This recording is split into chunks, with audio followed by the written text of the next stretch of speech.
It is Live Bold and Boss Up podcast time. Thank you for tuning in. Steph and I get to chat with Josh Linkner today. He has started 5 tech companies, and over the last couple decades, he has helped over 100 startup companies get started. He's so creative, and that has to do with his love for jazz guitar. He's been playing since he was what did he say, 13? And he's just so inspirational to just get going and to be creative and to be your authentic self, really. I mean, we didn't say authentic self, but I really feel like that's what creative is, right? Yeah, it's that's kind of the theme of today's podcast, but just going back to how we were originally supposed to be as humans, creative. And I think that's how he got to where he is today and is so successful by being creative. And Hmm. he gives us some great boss bites on how we can tap back into that creativity, what we can do to be innovative and, take little steps to make a big impact. Right. Yeah. I'm really excited to get his book. I need to get it on audio so I can listen to it in the car. But what we didn't even touch on was that he was named Ernst Young's Entrepreneur of the Year twice, which I think is amazing. Like I mean, you don't hear of certain types of awards and then to earn it twice, right? I think that's amazing. And he's earned some other, awards and things like that. But it's amazing to connect with these individuals who have done so much and are willing to teach others how to be successful. I think that is the main thing that I'm super excited about. And then he's also really in tune with making sure that things grow that are beneficial to people and the Mhm. world. Yeah. Okay. I'm really so excited to have you on, Josh. It's such a privilege to be able to have you on Live Bold and Boss Up and talk about just everything that you've kind of accomplished and been through, and to kind of get your perspective for our listeners on how they can be the change. Yeah. So I thank love that. you. Thank you so much. Great to be with you. I'm very grateful for that, for our conversation today. Yeah, and so you were highly recommended to us by a mutual connection that we have, and you have an amazing list of accomplishments. First of all, congratulations. You've started 5 tech companies, is that correct? Yep. Five companies. I have 4 kids, 5 tech companies, and 4 books. So yeah, Wow, how do you have time for all that? the kids are much more complicated and difficult than the companies. I'll tell you that. That's by far the hardest. Wow, but you got your start as a musician, right? With Yeah, the I started my jazz. career as a jazz guitarist. I'm here in Detroit, my hometown, and I would literally sneak into jazz clubs when I was like 12 and 13, and half the time they'd kick me in the street, and half the time they'd let me sit in. So, and I've been playing for a long time, 40 plus years, over 1,000 concerts around the world. I myself through college playing music, and I know not everybody loves jazz as a listening thing, but it's a wonderful tool for both life and business. I mean, I've learned things like, how do you improvise through a difficult situation? You build adaptive listening skills, situational awareness, learning how to bounce back from setbacks. And so, actually, funny enough, that was the best sort of business and life lessons I could possibly get was from the world of jazz. Wow. Do your kids, are they in music now? Like, is that something you try to instill in them? I've tried and I have not succeeded in that. I have 2 older No. kids. I have a 27 and a 25-year-old. They both took piano for a while, and my daughter was so good, but I just couldn't get her to stay. And I have also 8-year-old twins, Avi and Taya, boy girl twins. Aw. And so far, they like singing. Avi sings himself to bed most nights. With all Aw. 4 kids, my ritual is every night I try to sing them old jazz songs, which are these beautiful lyrics, and I try to like maintain this classic jazz songbook. And my older kids sometimes will be like, "Hey, I was just in an elevator and I recognize the song," which is kind of funny to me. But none of them play an instrument. But I think my son Avi is going to be a singer. No, that's great. Well, obviously, to be a musician, you have to be very creative, and that's probably where you got your creative juices to start these companies. But how did you get started as an entrepreneur? Is that something that you've always had in you? The good news, and I've been studying human creativity now for a couple of decades, is that we're all creative. me, you, and everybody listening. And it may be a dormant skill for some people. Maybe you could need to develop those skills a little bit, but truly we all have the capacity to be creative, and we all actually have dormant creative capacity, me included. And the thing is that creative capacity is the answer to the things that we crave the most, whether it's a business goal or a personal goal. And so I'm just sort of on this mission to help people unlock dormant creative capacity to help them find a way to those sort of crave-worthy outcomes. Yeah, I got my start in business because I played jazz, and I was a freelancer, and so people would be like, "Hey, can you do this gig Saturday night?" And we're looking for like a country western guitar player with a little bit of classical overtones and some heavy metal background. I'd be like, "Sweet, yeah, let's do it." I'd never played any of that, but I just figured it out. And jazz is very improvisational. So when I had a chance at age 20 to start a company, I'd never taken a business class. I didn't know anything about business, but I knew about jazz, which is about, again, improvising, figuring stuff out as you go. And it turned out to be a really good, effective teacher. I later did take a business class or two, but I got my start with no background whatsoever. Wow. So how do we what would be the first step in unlocking your creativity if you want to, get into something, or like, I don't even know where to start. Well, thank you for asking. I've spent a lot of time thinking about that. I think the first step is willingness to accept an additional identity. And so I'm not asking anyone to change who they are, of course not. But I would suggest that all of us are really artists inside. You've never met a 6-year-old that isn't an artist. It's been said that kids enter kindergarten with a full set of colorful crayons and graduate high school with a single blue ballpoint pen. And so what's happening for most of us is that instead of growing into our creative capacity, this natural, beautiful gift that we all share as human beings, we tend to grow out of it. And we erect these barriers, it's fear, it's blame. There's only one right answer. Don't make any mistakes. And so what's actually happening is that it's underneath, it's in there right now for all of us. We may have to dust off the cobwebs a bit. And I think to answer your question, the first step is saying, what if you consider yourself an artist? Awaken the artist within. Artist is sort of a loaded word. You think you need to be smug or have your stuff in some museum, or you have to paint on canvas or play music, but you could be a sales artist or a customer service artist or a mom artist, And so the idea when I add that word artist to whatever someone's existing identity is, all it means is that you're willing to challenge conventional wisdom. You're willing to explore new paths and new possibilities forward. You're willing to add a little dose of creativity to drive better outcomes. And I really think that we can all do that. There's all kinds of techniques after that, but I think the first step is saying, you know what? I was creative when I'm 6. How come I can't be creative when I'm 38 or when I'm 54? Mm-hmm. That's a really good point. I mean, we all are super creative. I loved painting with my kids, right? Because they have such an imagination and they go way outside the box.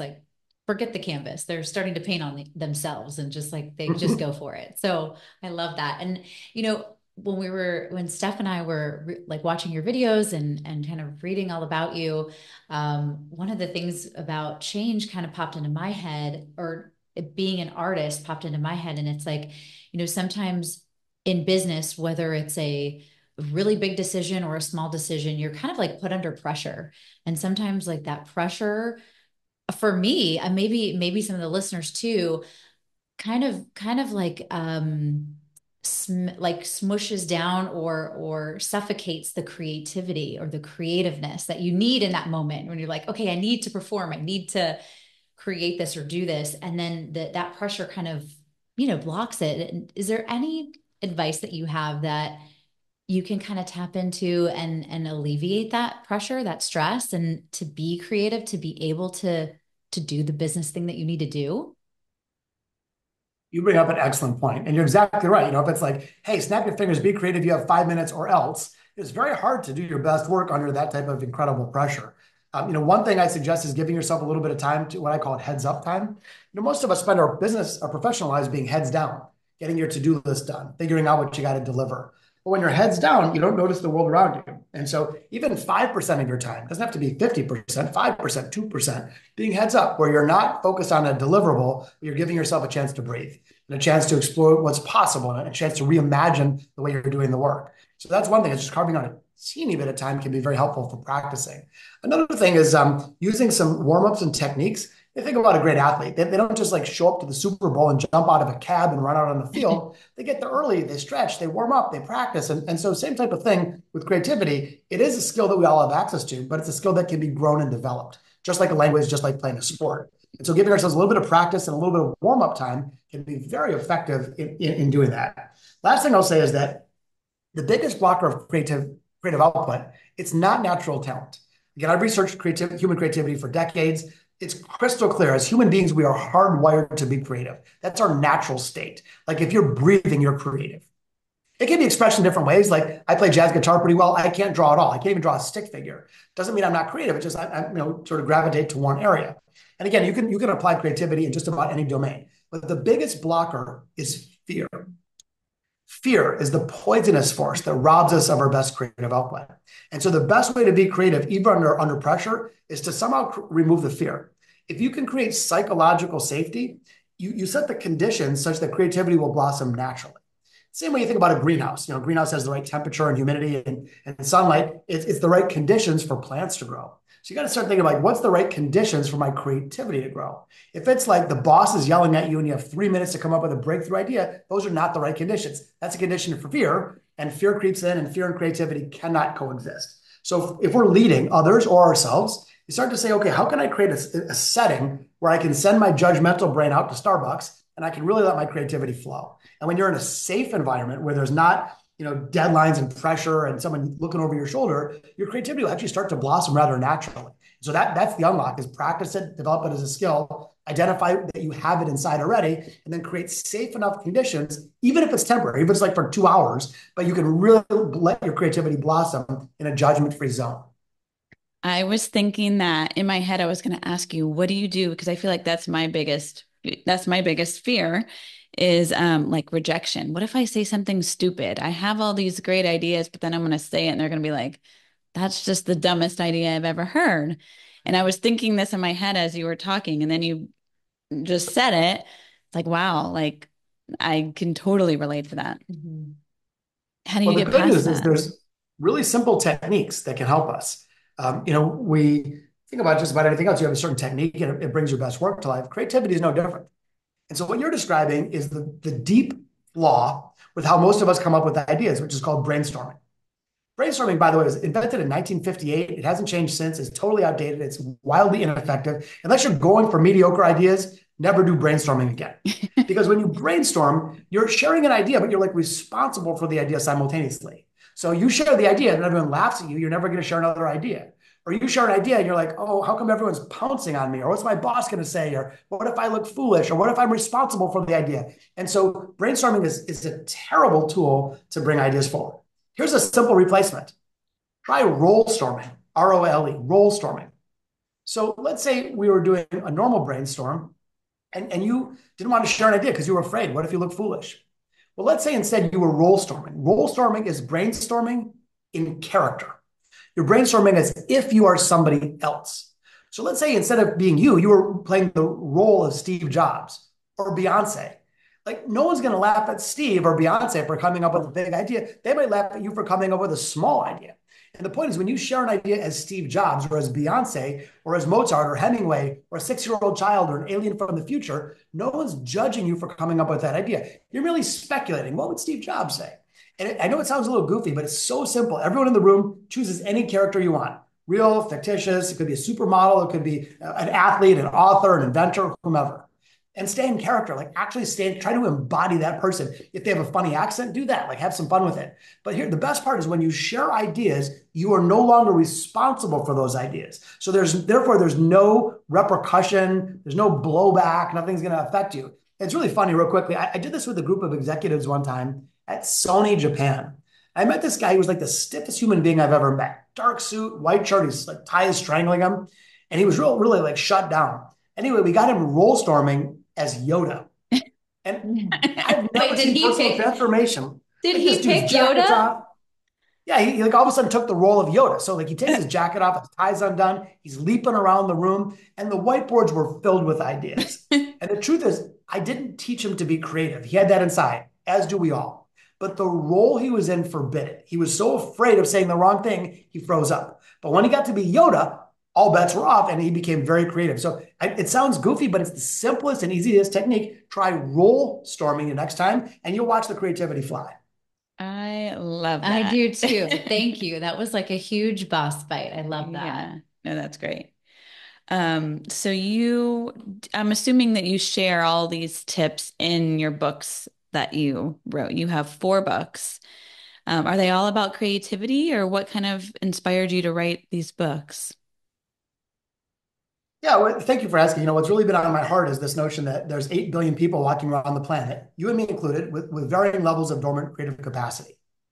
And I really believe in my soul that if we can unlock that, amazing things can happen. And when you look at any progress in humanity, it's always come through human creativity, language, the Constitution, et cetera.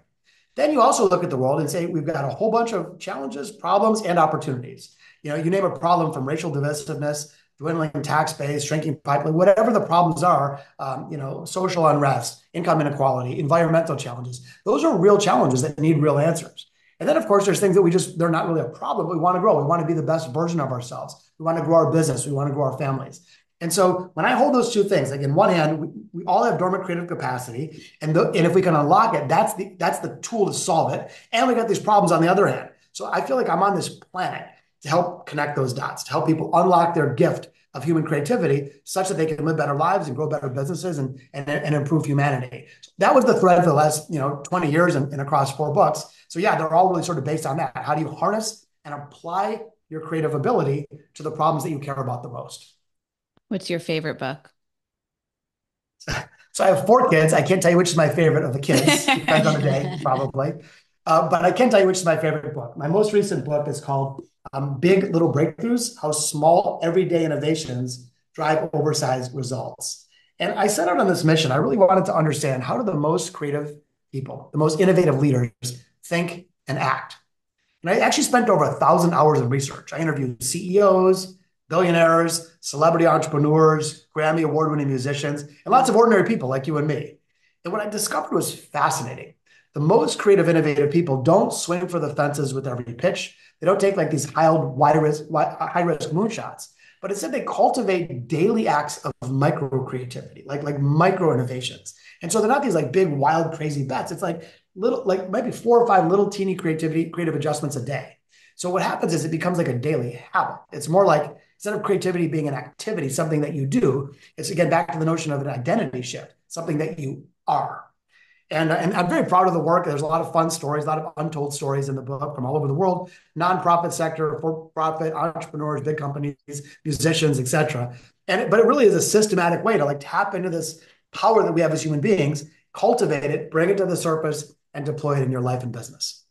So what are these little bits of creativity, right? Because you're right. My mind's going to like, go paint, go do something, kind of that takes a lot of time. What are these little creativity bites that they're doing? Well, it ranges depending on what the objective is. If it's in business, it could be like, hey, why don't I try a new experiment of how I run my Monday morning team meeting? Or how about I call a customer, a new sales prospect, and try a little something different? So they're almost sometimes not even noticeable, but they're these little creative adjustments, little dots of creativity on top, but they really can add up to giant breakthroughs. They stack. And so if you have 5 or 6 of these little ones a day, all of a sudden, hey, my business is up 30% this year. And you can't trace it to a single thing, but rather more like this new way of showing up. In your personal life, they can be really little things. I'm always like collecting them, like I'll give you a fun example because Halloween's right around the corner. So we often learn something. We think that's the only way you can do it. So we're carving pumpkins. We just got pumpkins yesterday, actually. And so normally you carve a pumpkin from the top.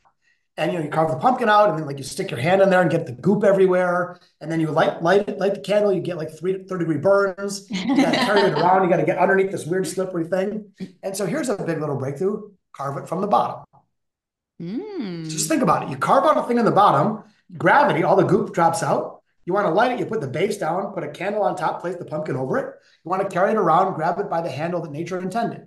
Makes sense. Like, Yeah. by the way, you'll never carve a pumpkin the same way again. Right? Yeah, exactly. But usually we don't even think that. We're just like, that's how pumpkins are carved.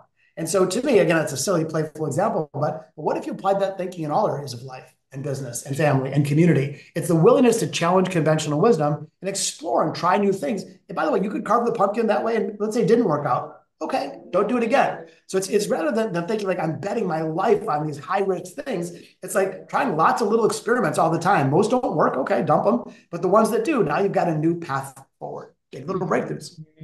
That's great. I know.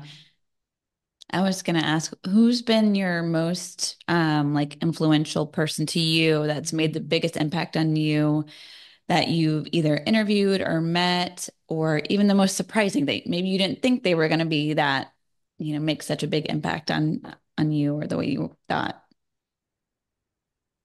Thank you for asking. As I pride myself in being a lifelong learner, and obviously you two are both the same. So I'm always trying to learn from sources. By the way, you can have mentors, you can have micro mentors. So instead of someone saying, "Yeah, I'll agree to meet with you every Tuesday," it could be one interaction with one person or a book that you read from somebody that leaves a real mark. You can even have negative mentors. Like you could see someone behaving in a way that you choose not to behave, and that's still instructive because you're like, "Oh, I'm never going to do that," but there's still a learning opportunity. So I try to learn from like everyone and everywhere. The answer to your question is I spent a lot of time working with a notable billionaire named Dan Gilbert. He was a partner of mine for many years. We started a venture capital fund together. He owns Rocket Mortgage and the Cleveland Cavaliers, and he's just an incredible thinker. Brilliant, creative mind. He's brought amazing things to life. He's a philanthropist, a huge philanthropist, and I learned a ton from him working side by side with them. But my other heroes or mentors are sometimes they're people I've never met. John Coltrane, who's a very famous saxophone player who died before I was born, I consider him a mentor and a teacher, even though I've never met him, because I've listened to interviews and studied his work and the way that he approached music, the way that he broke rules and rather than complying with them, the way that he pushed the creative boundaries. I've been able to bring elements of that into my work and my life. So I think the exciting thing for us all is, in the old world, you think, well, I can't have a mentor unless they meet with me. And unless they agree to be my mentor, unless that lasts for 15 years, you can have a mentor that's a fictitious character in a movie. That could be a mentor. And so I try to like get learning opportunities from everybody. That's creative in and of itself. You just broke the mold on what a mentor is. Yeah. I love that. And that makes me, all this talk makes me feel like one of my children, she's very creative and like gets into stuff and gets messy. And I'm always like trying to like, keep it neat, keep it clean, or keep it in this lane. And this whole conversation is making me think I just need to let her just go be creative and do your thing. Mm-hmm. I don't want to put her in a box with her creativeness. I love that. Creativity doesn't have to be unproductive. So sometimes people say, "Oh, it's messy, therefore, there's a negative consequence." Actually, there's sort of beauty in the mess. You've never been in an artist studio that's neatly arranged. Like just envision an artist studio; it's kind of messy. And sometimes we need to allow that little bit of a mess to let the creative process unfold. Doesn't mean the kid's going to like grow up to not have a job. You can still be productive. But ironically, and especially I think, by the way, the era that we're entering into, the era of AI and machines, I believe that technology will fundamentally automate most things that don't have creativity because AI can do it faster than any human being. It can learn more, it can gather more information, it can process, computing power, et cetera. But what AI can't do is creative problem solving and inventive thinking. And so when I think about our role as human beings in 10, 15 years from now, even things that are done by professionals will, like many of those tasks that are more rote in nature, more mechanical or algorithmic, will actually be done by a computer because they can do it better, which means that what's left for us, this is what's left for us. And so what I believe is that creativity, which used to be viewed as a soft skill, like optional, has now become the most important skill that we can develop to remain relevant and fresh. And that's how the interaction will become. Like an AI device can learn more information than I can, but an AI device doesn't know how to love. It can't experience compassion or joy. It can't really invent something that's net new. It can assemble things based on a previous pattern, but it can't come up with something net new. And to me, that's the role that we need to step into. And the good news is that we're built for this as human beings. So I think the more humanity, the more love, the more creativity we can bring to the equation, the more success we'll enjoy, certainly as ongoing participants in the global economy. Yeah, you just said that so well, very eloquent as far as AI. We've talked a lot about AI on the podcast. We've had Igor Jablokov on. He created Alexa and got his perspective on AI. And hearing you just the way you just explained it makes total sense to me.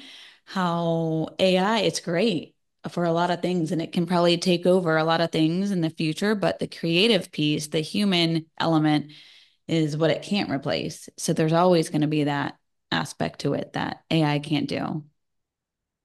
So I appreciate exactly you right. wording it that way, because it was just like, yeah, like you're so right. The creative piece. And I I think think I'll just humans, add on real quickly. yeah. I was just going to say there are a few things in life that gives you as much as joy. So it's not only that being creative is productive, which it is, but it's also joyful. I mean, the expression of human creativity, there's this beautiful intrinsic reward that you get from doing that. And so what I find is that the more creative I become, the more joy I experience. Mm-hmm. Yeah. I wish schools would teach more creativity because I feel like they kind of take that away from the kids, instead of teaching it. And that's what we're going to have to use more of is our creative minds as we get older and as time progresses. Maybe that could be one of your new companies in the future. Well, you're striking a nerve with me. Education reform, I think it's so desperate. By the way, teachers are heroes. It's not blaming teachers, but instead of we learn long division by hand, which by the way, I've built and sold multiple companies. I raised hundreds of millions of dollars of capital. I've never used long division by hand once. Right. But you know what would be helpful to learn as middle school? How do you make a mistake and learn from it? So I think that there are some significant education reform that is needed. A funny thing, my older daughter, Chloe, is now 25. One time she gets this assignment, hey, go draw a bear. So she draws this bear. It's like purple and funky shaped. And she runs up to the teacher and she's all waiting for praise and admiration. You know what the teacher says? Chloe, that's not what bears look like. Go back and redo it. Wow. And so again, I don't think she was a mean person. She's following the curriculum or whatever. But like in that moment, it's just like a little part of her creativity was extinguished.